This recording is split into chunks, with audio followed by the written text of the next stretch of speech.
चलाने वाले मुसलमान, हमें अल्लाह सबसे बड़ा, ये उनके अमल से और हमें दावत से मिल जाता, तो हम सबसे बड़े अल्लाह को मानने वाले होते, अल्लाह के घर में वहाँ इबादत करने जाते, इसमें उसको शहीद करने के लिए नहीं जाते। ये गुनाह हमसे अनजाने में हुआ, लेकिन जानने वालों ने हमें नहीं बताया, उसकी वजह से हमारे साथ ये पेश आया।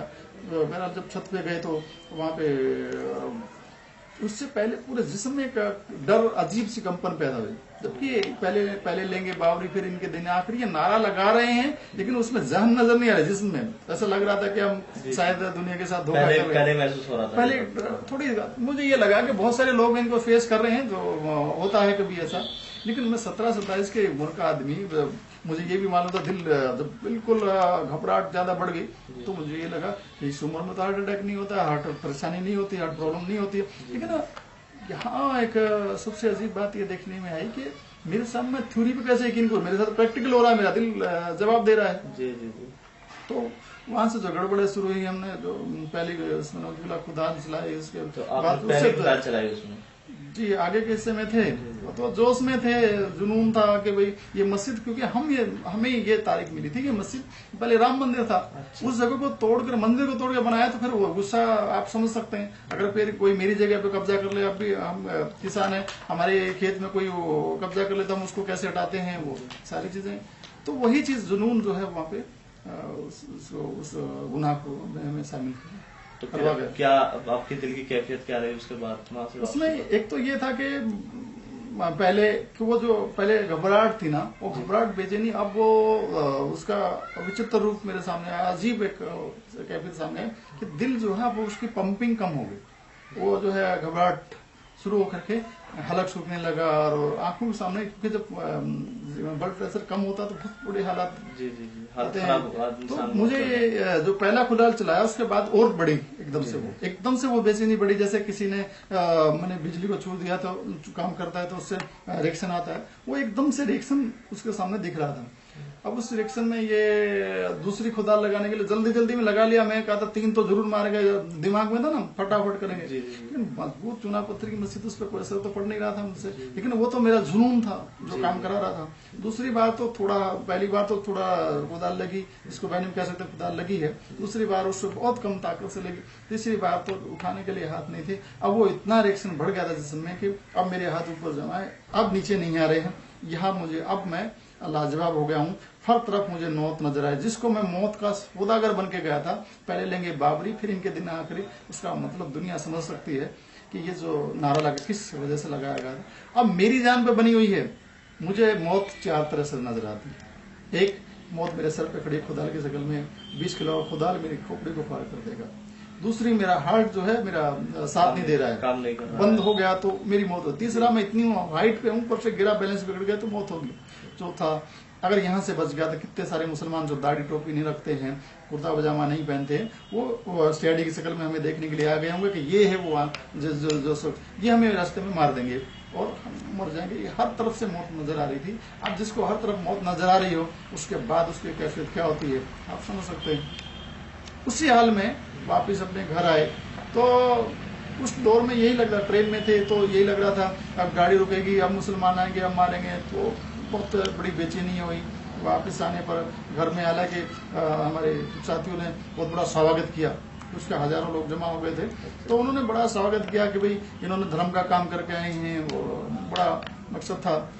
बहरहाल जब वापस जो घर गए हैं, वो काफी उल्लेखनीय चीज है कि मेरे वालिद साहब ने कहा कि तुम देश का नाश, आ गए तो देश का नाश करके। मैं हरियाणा का, हरियाणा में ऐसी बात करते हैं। मैंने कहा मैं तो देश का बड़ा काम करके आया हूँ, जब क्योंकि मुझे जो आगाज था, जो डर था, खौफ था, उस प्रोग्राम से थोड़ा भाल हुआ कि हजारों लोग जो स्वागत कर रहे हैं कि देखो धार्मिक आदमी है, देश का काम करके आए हैं। भगवान श्री राम जो एक बार अयोध्या को जो वापस आए थे, लंका को जी, तो वो सारी चीजें दोहराई गई कि भाई ये भी धर्म का काम करके आए हैं, तो इनका स्वागत किया जाए, वो सारी चीजें। तो हौसला मिला थोड़ा सा, वो डर, थोड़ा खौफ कम हुआ। लेकिन घर जाने के बाद वालिद साहब बिल्कुल एकदम अजीब एक चीज में कि वो, मैं चाह रहा था कि मेरा स्वागत होगा जैसे उन्होंने किया, और वो एकदम उससे उल्टा हो रहा था। कि आ गया तो देश का नाश करके। तो मुझे लगा कि मेरे वाले साहब जो सीधे साधे थे, टीचर हैं, तो मैंने उनसे जिक्र किया कि आपको कोई भड़का देता है मेरे खिलाफ, मैं तो अब बड़ा आदमी बनने वाला हूँ, बड़ा नेता बनने वाला हूँ। तो उन्होंने कहा कहाँ का नेता बनेगा। उन्होंने कहा BBC पे न्यूज है, खबर आई है कि बहुत सारे मुस्लिम मुल्क जो है मिलके मशवरा कर रहे हैं कि भाई उन्होंने हमारी इबादतगाह को जो है शहीद करवाया है, इसके खिलाफ कुछ हालात बन सकते हैं, कुछ देशों गृह युद्ध भी हो सकता है, वर्ल्ड वार भी हो सकती है, ऐसे ऐसे अंदेशन वाला बताया उस वक्त बहुत सारे फैले थे। तो उन्होंने कहा कि सारी दुनिया जब तबाह हो जाए, कौन सी तबाही के तुम नेता बनोगे। तो कहा कि गद्दार हो तुम देश के, यहाँ से निकल जाओ। मैंने उनसे कहा कि वालिद साहब को कहा, हमारे यहाँ एक लोकल मुहावरा है, जब कोई देश की दुनिया की बात करो उसको गांधीवादी कहते हैं। तो मैंने कहा आप गांधी जी की तो चले गए, आप गांधी जी की तरह मुझे क्यों कुर्बान कर रहे हैं, मैं इतना अच्छा आदमी बन रहा हूँ और वो कहें मुझे तेरी अच्छाई या तेरी जरूरत नहीं, तो यहाँ से निकल जा। अब मैं खड़ा रहा, समझ नहीं आ रहा था क्या करूं। तो बोले तू जाता है या मैं निकल के जाऊं। अब तो समझ गया मैं गेंदा, मुझे मालूम था अपने बात के पक्के होते हैं। तो मैंने कहा आपको अपना घर मुबारक हो, एक राम भगत को जब आप घर में जगह नहीं दे सकते तो मैं यहाँ से जा रहा हूँ। अब वो वापिस आया अपने कार्यालय, और तो कहाँ जाता, रात को कार्यालय में आया तो मसला हो रहा था कि उन्होंने कहा कि आप तो आ गए, हमने सोचा थके हुए थे इसलिए आपको नहीं परेशान करना चाहते थे। लेकिन अब ये मसला ये है कि निर्देश मिला है कि जो बाबरी मस्जिद की ईंटें हम लेके गए थे वहां से हटाने के लिए पहले सबूत के तौर पर, बाद में उनको फिर प्रसाद और वो विजेता चिन्ह और सब विजय चिन्ह के तौर पर पेश किया जा रहा था कि इन पर मूत्रदान कराना है। अब मूत्रदान कराने का मतलब आप सुन सकते हैं कि जैसे वोटिंग होती है लाइन लगाकर, इन ईंटों ने 700 साल तक हमारे मंदिर की जगह पर कब्जा किया इन लोगों ने। इस नियत से जो ये बात रखी गई, वो सारे जो उस मसले के बाद बहुत सारे हालात आए, वो 3 दिन तक चला भी वो सारा मामला, हम शामिल रहे। उसके बाद तो हालात जो डर और वो खौफ है ना वो बड़ा, हालांकि इतने लोगों के बीच में रह रहा था, मुझे हालांकि वो चीज भूल जानी चाहिए थी अगर वक्ती तौर पे मेरे अंदर वो चीज आई थी, लेकिन वो बात तो बढ़ रही थी लगातार, तबीयत पे और बेचैनी, डर और खौफ, मुसलमान आएंगे मारेंगे, वो दिमाग पे वही गलबा छाता रहा। वो गलबा इतना बैठा कि जब भी कोई शोर होता तो मुझे लगता मुसलमान आ रहे हैं, अटैक कर रहे हैं। अच्छा, जबकि हमारे दिल के अंदर कैफियत होती, जबकि ये था कि 92 के माहौल में जो मुसलमान हमारे हरियाणा के इलाकों में रहते थे वो छोड़ के चले गए थे, है ही नहीं वहां पे, थे ही नहीं। इसके बावजूद दिमाग में ये समानी रही थी। सब लोग बता रहे हैं कि नहीं, हम उनके दुकानें वो लोग जहाँ कहीं भी थे नहीं, अब थोड़े बहुत कोई इक्का दुक्का थे वो भी नहीं। इसके बावजूद लग रहा कि बड़ी तादाद में हारे, दिमाग के बहनों गुआन वही चीज छाती रही। और ये सबब बना कि मैं आखिर में इस हाल में आ गया कि बच्चे खेलते शोर करते तो लगता था कि मुसलमान आ रहे हैं, हमला कर रहे हैं हम पे। हर ख्वाबों में, ख्यालों में मेरे पीछे दौड़ रहे हैं लोग कि मुझे मारेंगे। यही है वो बलबीर सिंह जिसने मस्जिद पे चढ़ के हमला किया था, खुदा मारी थी, इसको मारो, इसको मारो, इसको मारो। यही हाल से दिसंबर के महीने में हमारे यहाँ क्या ठंड होती है हरियाणा में, आप समझ सकते हैं, उसमें पसीना पसीना होकर उड़ जाता था। उस हालत, उस बेचैनी कैफियत से मैं पागलपन की दौड़ की तरफ बढ़ रहा था कि जरा भी आहट, मुझे मुसलमानों की आहट महसूस होती थी। जरा सा दिल धड़कता गया, धड़कन सांस आएगी नहीं जाएगी, अब तलवार आएगी, मारेंगे, गोली मारेंगे, वही चीज, वो डर और खौफ मुझे पागलपन की तरफ लेके चला गया।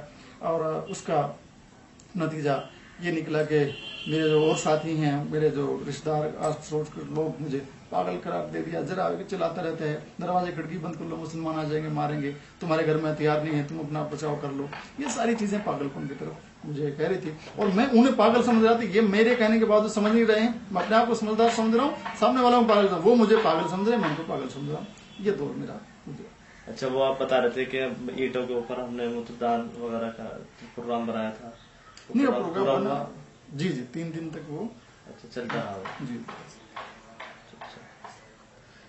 और इसके बाद आपका मुसलमानों के साथ क्या वो रहा? मुसलमान मतलब आपके साथ किस अंदाज में पेश आए?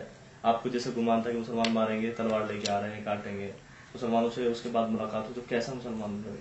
नहीं, वो मुलाकात सीधी मेरी मुसलमानों से नहीं। असल में क्या, मेरा एक साथी जो गंदरपाल सिंह जो है वो मेरे साथ बाबरी मस्जिद शहादत में शिरकत में मैं उसकी तस्कील समझ के गए उनको करके। वहाँ पे कुछ साथी हमारे, बहुत सारे साथी गए थे अपने इलाके से, उनमें शामिल था। तो वो तो क्या किया कि बाबरी मस्जिद की ईंटों के उनको लेके अपने पेशाब घर में रख लिया और उसमें बराबर पेशाब करता था।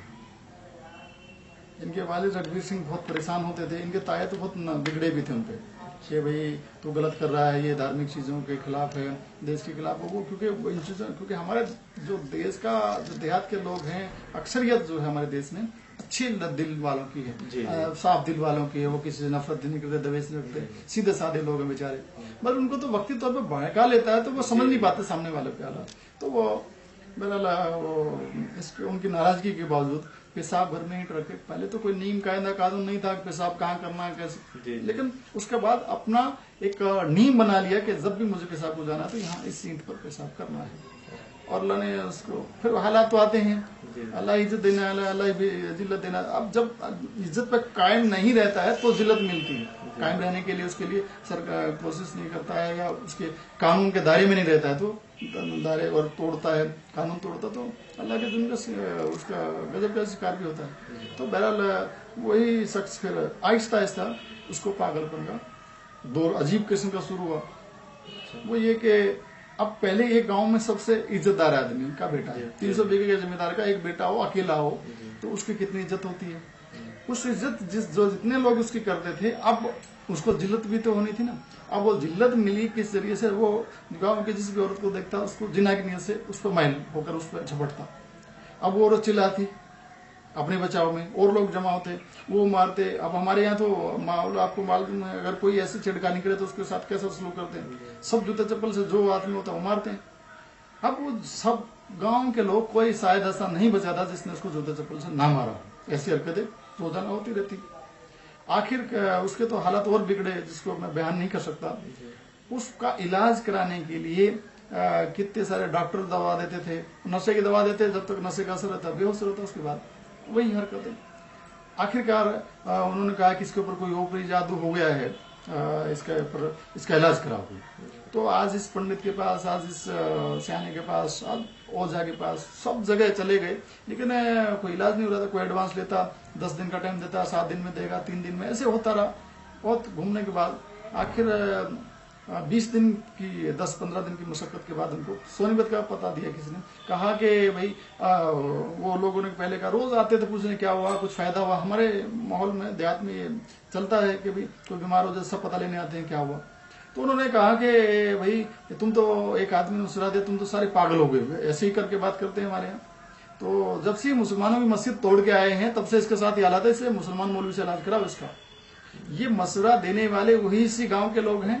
तो मुसलमान मौलवी की तरह से मुसलमान मौलवी मिलना मुश्किल हरियाणा में, क्योंकि 92 का जो 92 का दौर गुजरा था उसमें सब छोड़ के चले गए थे एकदम से, 1-2 दिन में ही सब खाली हो गए थे। अब उनको ढूंढने के लिए जब बात हुई तो कहा यहाँ मुसलमान मौलवी मिलना मुश्किल है। लेकिन पता लगा कि बहुत बड़े मौलवी हैं, सोनीपत में आते हैं, हर महीने की 1 तारीख को। वहां पे गए वो कि उनसे मिलने का पता लेंगे, तो उनका पता लगा कि वो तो हर महीने की 1 तारीख को आता, अगले महीने ही आएंगे, 1 जनवरी को आके चले गए थे। गालिबन ये 5 या 6 तारीख को वहां पे ये लोग पहुंचे। तो उन्होंने कहा कि पता दे दीजिए हमें उन मौलवी साहब का, कि हजारों मौलवी का गुरु, बहुत बड़ा मौलवी है ना, गुरु है बड़ा, उनसे इलाज कराएंगे। तो उन्होंने कहा कि उनका गाँव तो फुलत है, जिला मुजफ्फरनगर खतौली के पास। तो वो बोले एड्रेस लिख के दे दीजिए हम जाएंगे। बोले घर पे तो मिलते नहीं, वो अक्सर सफर में रहते हैं। तो बोले मिलना कैसे होगा, अब तड़प होती ना। तो बोलना ये है कि दिल्ली में उनका एक प्रोग्राम है, आप उस प्रोग्राम में जाइए, उस प्रोग्राम में मिल जाएंगे। तो दिल्ली में उस वक्त बवाना कस्बा है, नजफगढ़ दिल्ली, तो वहाँ पे प्रोग्राम था। तो इस प्रोग्राम में जैसे पहुंचे, अब वो सुबह सुबह पहुंच गए क्योंकि उनको तो जरूरत थी बहुत ज्यादा। तो जैसे हजरत मौलाना कलीम सिद्दीकी साहब जो हैं, जिनके बारे में वो सुन के गए, जिनके पास इलाज कराना चाहते थे, 1000 मौलवियों को, जिनको गुरु कह रहे थे, जैसे गाड़ी से पहुंचे तो एम्बेसडर गाड़ी होती थी हजरत के पास उन दिनों। तो गाड़ी का दरवाजा खुला था, पैरी बाहर निकले थे खिड़की के बाहर से। अब उनके वालिद रघुवीर सिंह, मेरे साथी योगेंद्र पाल सिंह के वालिद रघुवीर सिंह जो है अपने बेटे को गाड़ी में, वो तो नंगा रहता था, कपड़े फाड़ता था, बहुत सारे हालात का शिकार, जंजीरों से बांध के गाड़ी में बंद पड़ा है। अब ये जो है नीचे उनके रिश्तेदारों के साथ गए थे।